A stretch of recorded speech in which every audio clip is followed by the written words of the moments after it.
Welcome to 10 Kids, 2 Docs. I'm Dr. Sylvia Bank, and I'm joined by my good friend and co-host, Dr. Vivian Carlin. Between our two households, we're navigating life with 10 children, so we know how chaotic parenting can be. As Johns Hopkins trained pediatricians, we also know the science. Our goal is to bring you the best of both worlds, medically sound, trustworthy advice, and practical, real-world insights as we dive into the trials and triumphs of parenting. Please note this podcast is not intended to be a substitute for medical advice, diagnosis, or treatment from your doctor.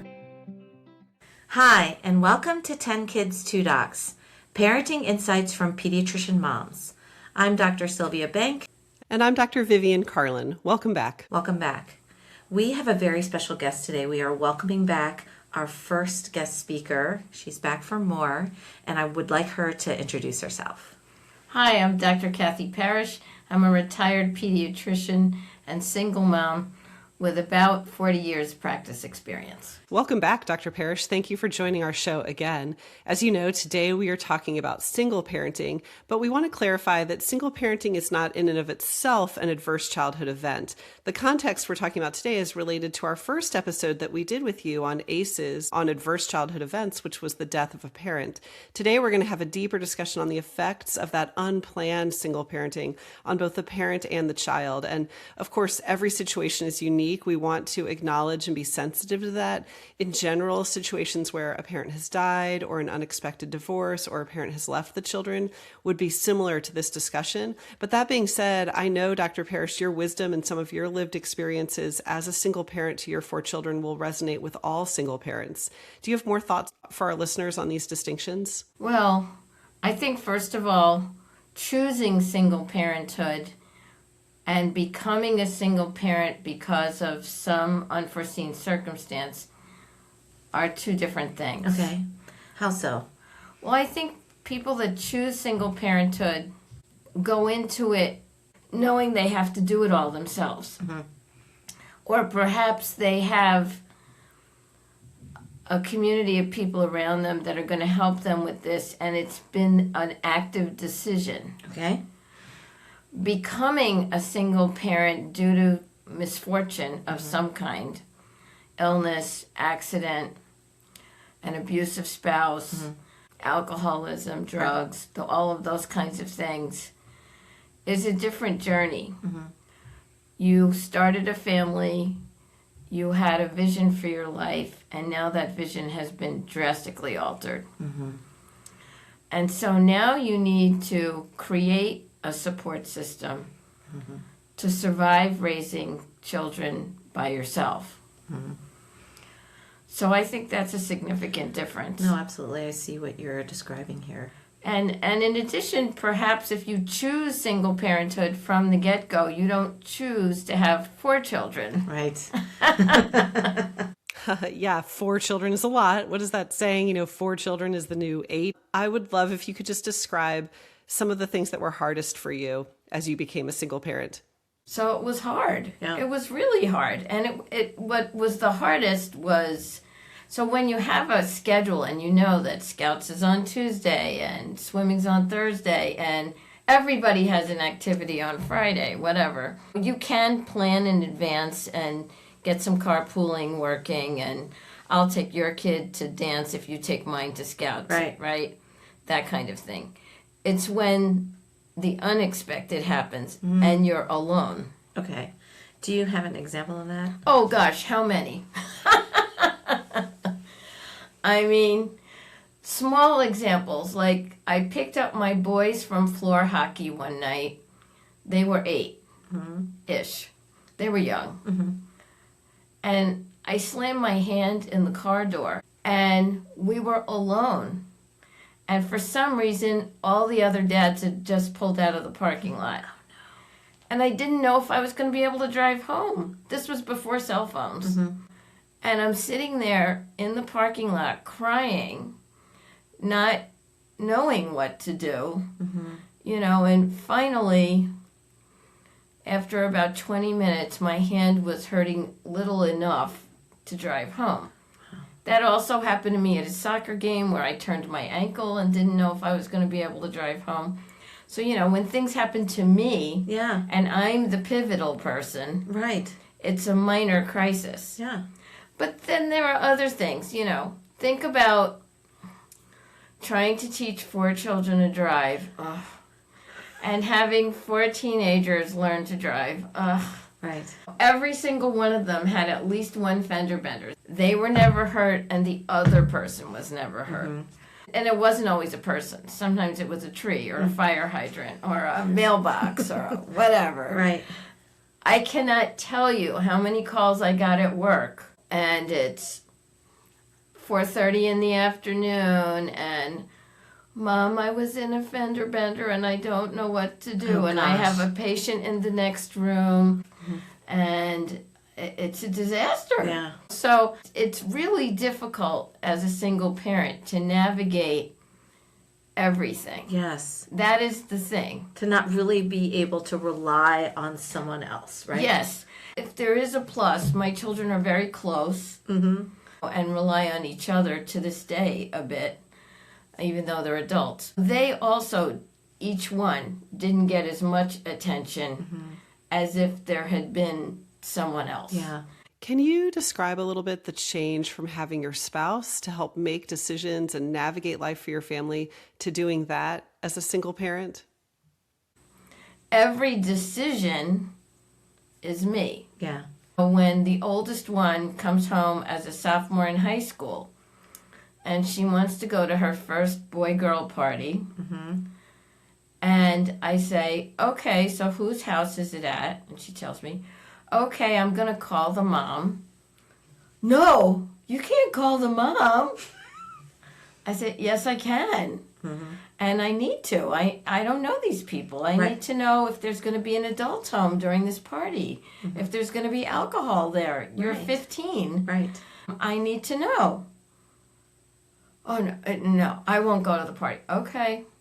Now I'm the bad guy, and she's sulking. And the other 3 are like, Mom, I need help with my math homework. Right. Like, while this conversation's coming.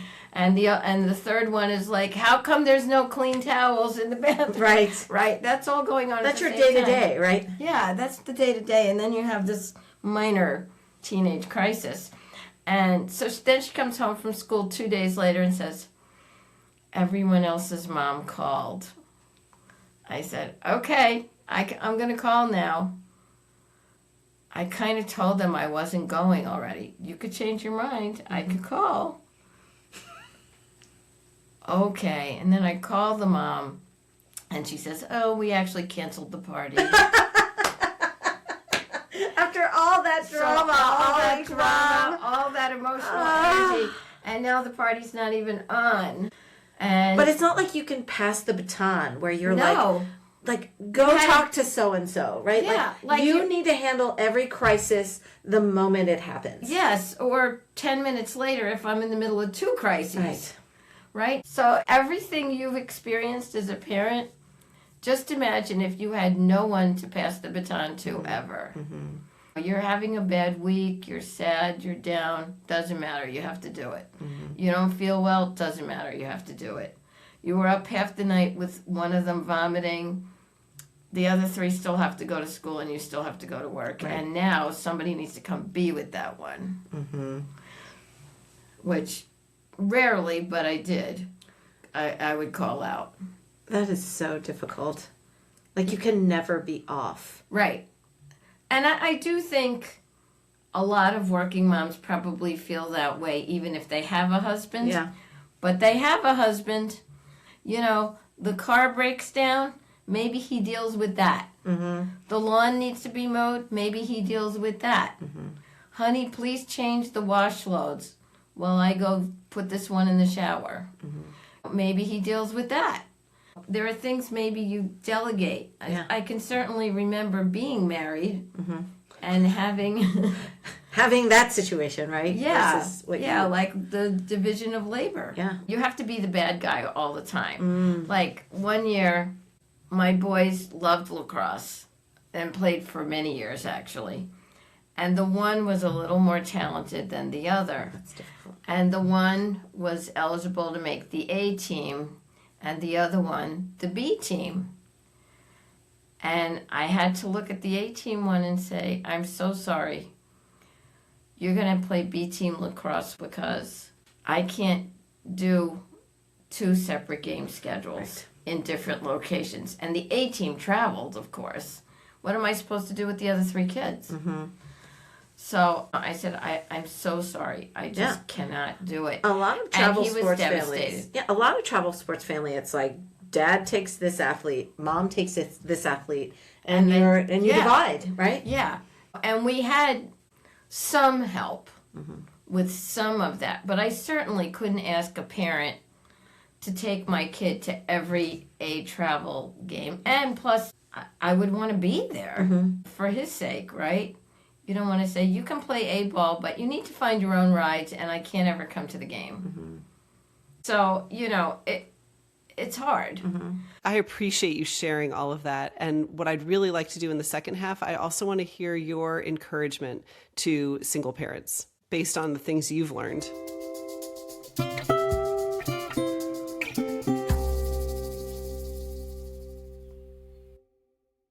I want to know you, like for you personally, how did you manage to carve time out for yourself? How did you look after yourself when no one else was really doing that? So I'm sure I waited too long to do that. If I had one big piece of advice to give a single parent, it would be make that time for yourself once the dust settles from your spouse leaving or dying.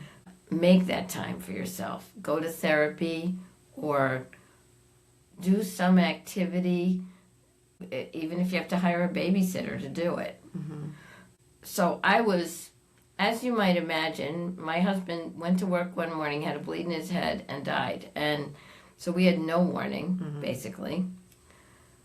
So I think for the first few years, I was just running as fast as I could and completely overwhelmed.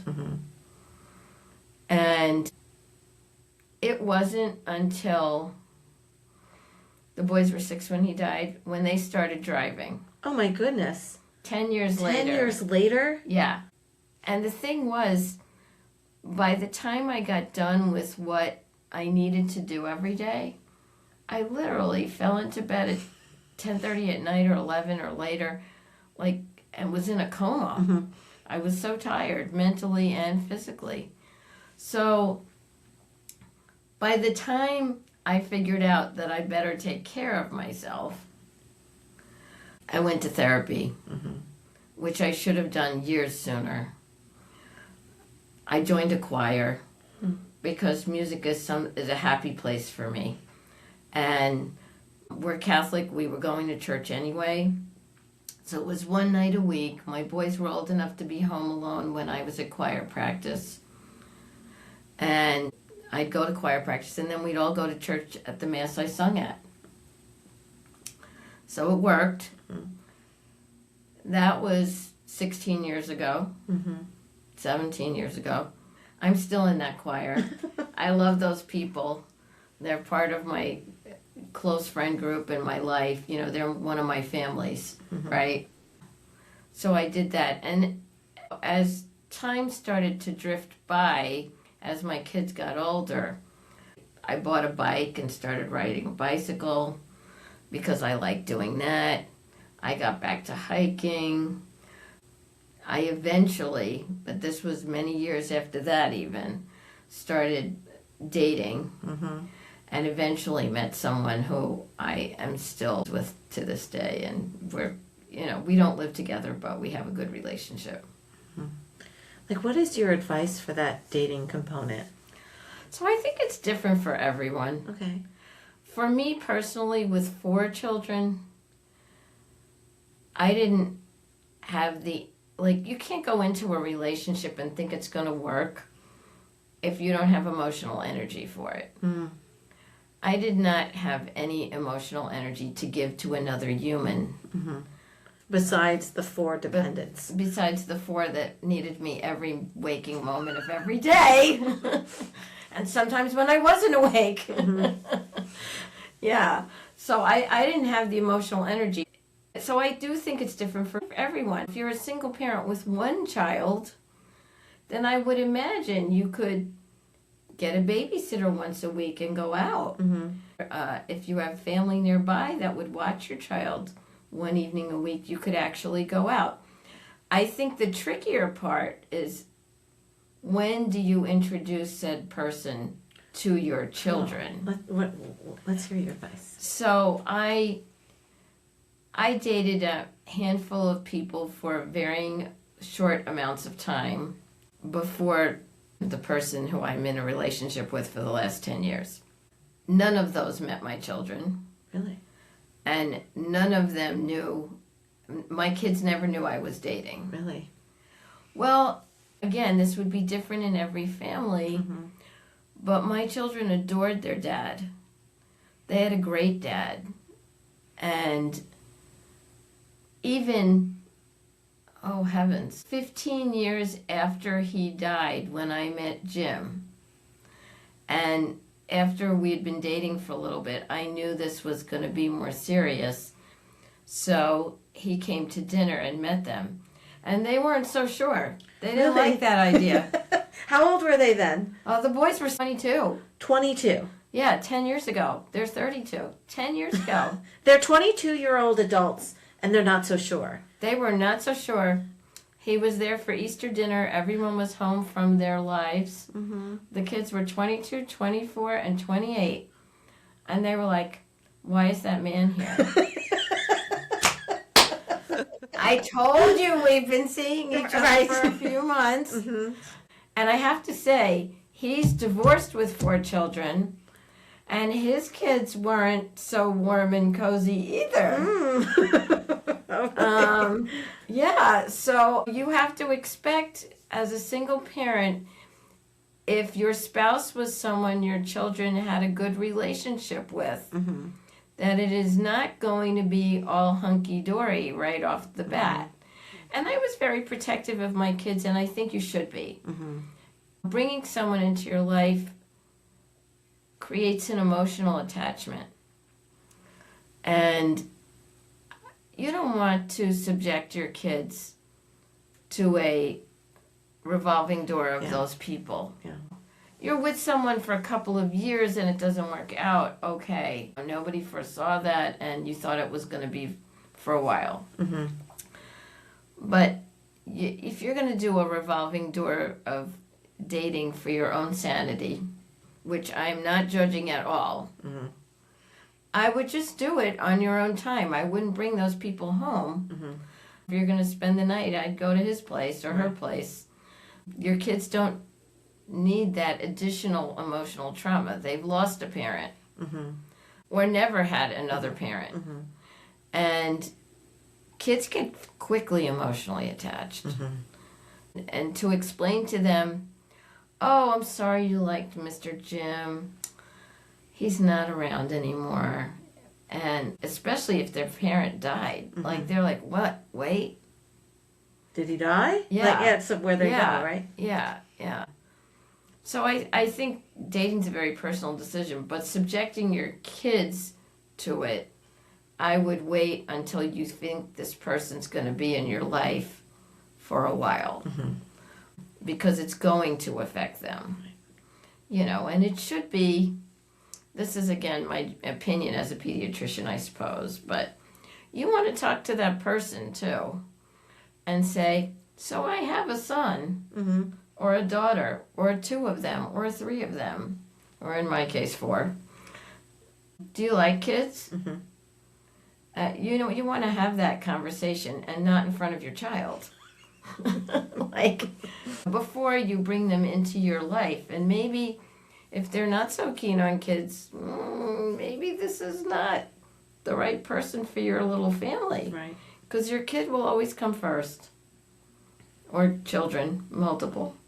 They'll always come first in your heart. So you want to be careful about who you bring into their life.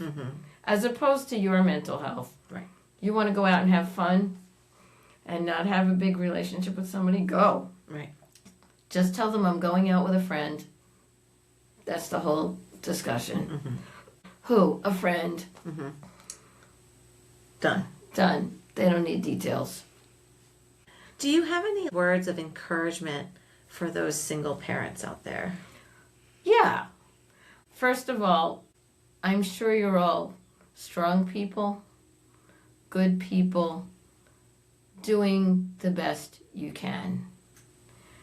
And I think it's important to know that about yourself. And when everyone's throwing their opinion about what you should do at you, say thank you, walk away, bounce things off people you trust, make a decision, stick to it, and believe in yourself. You got to be a parent in life because you were doing a lot of things right. You're okay. It's going to be okay. It's not going to be easy, but it's going to be okay. And you're going to have a really great bond with your children because you're their everything. For better or for worse. Kind of like a marriage. You're their everything. And they will cherish you. They will absolutely cherish you. It's going to be okay. And I would also say, if you are struggling, don't do what I did. Don't motor through for 10 years struggling. Go get help. There's plenty of good therapy out there. Go do a spa day and send your kids to a babysitter. Go join some activity that's once a week for an hour or two that makes you feel like a person.